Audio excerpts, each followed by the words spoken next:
Hello everyone. So my name is Thalia Zefanya and I am with my partners William, Majaya, and Mulia.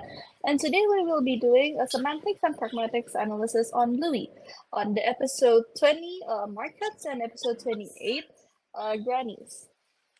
So first of all, let us look at these two speech acts. The first one is a question which says, "What are you going to spend it on?" In this context, that Bluey and Bingo are going to the market. Dad asks what Bluey wants to buy because she just got $5 from the Tooth Fairy. And then on the second hand, we have a command, which is Grover, go get me carrot juice. In this context, Grover's dad asks Grover to buy him some carrot juice with the money they just got. So now, let us begin analyzing the speech acts from, first of all, their pragmatic force. So if we can see from the first speech act, which is what are you going to spend it on? That is the locution, which is spoken by Dad. And then the elocution is Dad, as the speaker, is asking a question to Bluey about what she wants to buy. And then the perlocution is Bluey, as the speaker, ponders upon the question and then actually thinks about what she wants to buy. So that is the reaction that has been elicited from the question. And now for the next speech act, which is Grover, go get me carrot juice. That is the locution. And then the elocution is Grover's dad says a command or has a request for Grover to get him a carrot juice. And Grover, as the hearer, he does what his dad asks of him, which is to buy the carrot juice. And now, let us see it from the felicity conditions by Searle. On the first speech act, which is a question, the propositional content is that is asking Bluey a question. So, in the preparatory, that doesn't know the answer. He doesn't know the missing information, which is what Bluey wants to buy. So that is why he asked the question. And then the second part is that thinks Bluey knows this answer. So the sincerity is that Dad wants the information, and the essential is Dad wants to elicit an answer from Bluey. And moving on to the second speech act, which is the propositional content again, Grover buys his dad some carrot juice. The preparatory is on number 1. Grover's dad believes Grover can buy the carrot juice for him. And then the second one is, it is not obvious to both Grover's dad and Grover that Grover will buy the carrot juice without being asked. And the third part is, Grover's dad is of a higher position than Grover. So the sincerity is Grover's dad wants Grover to buy the carrot juice for him. And the essential is, it's a request from Grover's dad for Grover to buy the carrot juice for his dad. All right. The next one is implicature, which is the meaning of the word behind it. So we have the scene where the Bluey, Bingo, and her mom playing grannies. So Bingo went over the desk and steal something. So the mom respond with, "What have you got there?" And Bingo respond was, "Oh, nothing, dear." So let's start breaking it down by the maxim that it's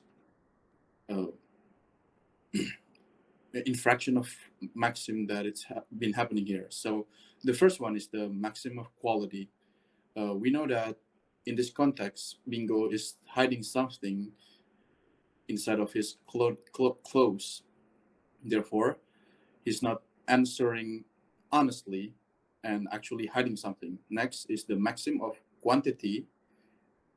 Although Bingo respond, but given the context, it is not enough information because Bingo is deliberately hiding something from the mom. And lastly is the maxim of manner.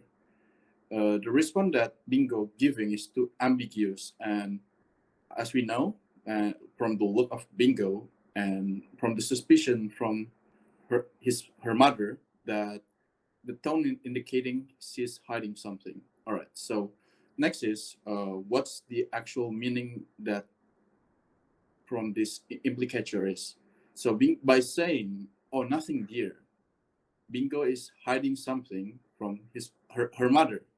And lastly, what would be the expected answer here? It most likely that her mother want her he, want Bingo to be honest and answer that Bingo is hiding a can of beans in her clothes. Next slide, please. In this scene, we have three picture where Bingo is asking her dad. They want to know, quoting, "We want to know do Granny's flaws," and followed by Bluey answering, "Do they?" And the dad give an answer by, "How should I know? Go ask your nana." All right, so let's go from the maxim that it's violating here. First is the maxim of quantity, because even though the father responded by, how am I supposed to know? Instead of actually responding to the question, he's kind of deflecting the question itself. Therefore, he's not really giving much of an answer. Second, it's violating the maxim of quality, where the dad say, uh, how should I know? Go ask your nana. Oh, my bad. It's maxim of relevance. How should I know? Go ask your nana. So instead of answering the question itself and back again, he's deflecting the answer. It's not some, even though it's someone relevance, but the thing here, both of them asking the dad and not the nana about do they know. So the expected answer would be yes or no. Do grannies floss or no? But instead, the dad is giving other alternative where he giving the alternative to go ask their grannies, because that's the main point here. They want to know if grannies floss or no. Okay, so the most likely answer that they want to know here is that the dad answer yes or no, because that's what they want to know, and the what's it called? The the real meaning implied in this here is I don't know. By what the dad say, how am I supposed to know? It just mean I don't know. How am I supposed to know? Because I'm not the grandmother myself. Am I supposed to know that granny's floss or no? That's all. Next is politeness strategies from Brown and Levinson, and here is the utterance for the analysis. It's where Bluey and Bingo are role playing watching TV. They think of the toilet as a TV, and Bluey tells Bingo to change the channel. So the politeness strategy used in this scenario is bald on record.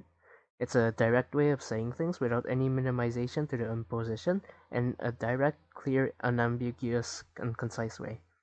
The reason they use this bolt on record, the reason we know they're using the bolt on record, is that Bluey directly orders Bingo what Bluey wanted, which is to change the channel without any minimization to the imposition of the hearers. Next. Next is the politeness principles of Leech.